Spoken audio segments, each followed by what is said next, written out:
राज्यातील ग्राम रोजगार सेवकांनी आपल्या प्रलंबित मागण्यांसाठी 24 तारखेपासून राज्यव्यापी कामबंद आंदोलन छेडण्याचा इशारा दिला आहे। ग्राम रोजगार सेवक संयुक्त कृती समिती महाराष्ट्र राज्य यांच्या वतीने शासनाला निवेदन सादर करण्यात आले असून शासन निर्णयाची तात्काळ अंमलबजावणी करण्याची ठाम मागणी करण्यात आली आहे। ग्राम रोजगार सेवक हे महात्मा गांधी राष्ट्रीय ग्रामीण रोजगार हमी योजना मनरेगा या योजनेच्या अंमलबजावणीत महत्त्वाची भूमिका बजावतात। ग्रामीण भागातील मजुरांची नोंदणी, कामांची मागणी स्वीकारणे, रोजगार उपलब्ध करून देणे, कामांची देखरेख करणे तसेच विविध प्रशासकीय जबाबदाऱ्या पार पाडण्याचे काम ते करत असतात। त्यामुळे ग्रामस्तरावर रोजगार हमी योजना प्रभावीपणे राबविण्यात त्यांचा मोलाचा वाटा असल्याचे समितीने स्पष्ट केले आहे। समितीच्या निवेदनानुसार शासन निर्णय क्रमांक माता सो 2024 प्र 62 रोह यो 20 दिनांक 3 ऑक्टोबर 2024 याची अद्याप प्रभावी अंमलबजावणी झालेली नाही। यामुळे ग्राम रोजगार सेवकांमध्ये असंतोष वाढला असून शासनाने तातडीने सकारात्मक निर्णय घ्यावा अशी मागणी करण्यात आली आहे।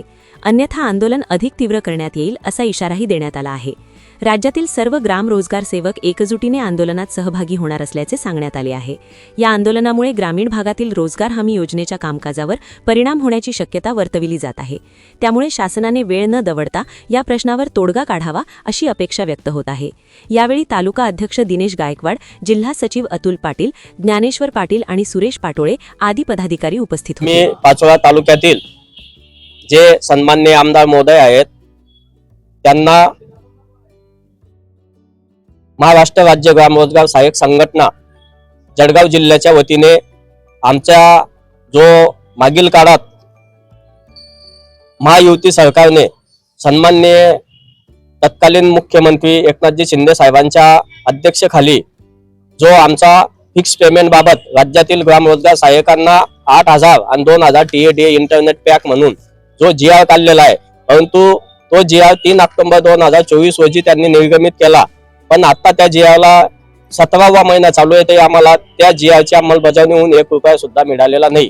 त्या बाबतीमध्ये येणाऱ्या अर्थसंकल्पीय अधिवेशनमध्ये सन्माननीय किशोरप्पा आमदार महोदय यांनी आम्हाला न्याय भेटावा याबाबत आम्ही संघटनेच्या वतीने त्या GRची अंमलबजावणी व्हावी या गोष्टीची विनंती करून आमदार महोदयांना निवेदन दिलेलं आहे। आणि आमदार महोदय यांनी आम्हाला शब्द दिला की मी येणाऱ्या अधिवेशनमध्ये रोजगार सहाय्यकांना न्याय भेटावा आणि त्यांना ते फिक्स पेमेंट त्यांना मिळावं याबाबत मी LQ करणार आहे असं आम्हाला आमदार महोदयांनी आश्वासन दिलेलं आहे। आमचं मानधन आता आमचे 16 महिने होत आहेत, 7वा महिना सुरू झालेला आहे, तरी आम्हाला ते GR निर्गमित झाल्यापासून ते मानधनची कुठेही अंमलबजावणी करण्यात आलेली नाही। मोर्चा नेणार आहे मुंबईला?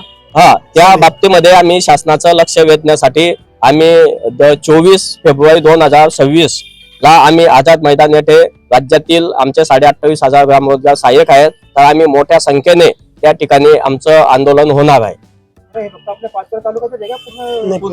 नाही, हा विषय पूर्ण महाराष्ट्रासाठी आहे। GR निर्गमित हा महाराष्ट्र राज्यासाठी आहे। त्या बाबतीमध्ये मी संघटनेचा राज्य सल्लागार तथा जळगाव जिल्हाध्यक्ष नात्याने स्वतः साहेबांकडे पदोपदी पाठपुरावा करून शासनाला ड्राफ्ट तयार करून दिल्यामुळे साहेबांनी आमची दखल घेऊन तो GR निर्गमित केलेला आहे। असं कसं देत नाही, असं कसं देत नाही, ग्राम रोजगार सहाय्यक संघटनेचा, ग्राम रोजगार सहाय्यक संघटनेचा।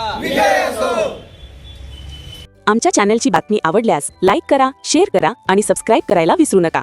बघत रहा 24 तास न्यूज, आवाज जनतेचा।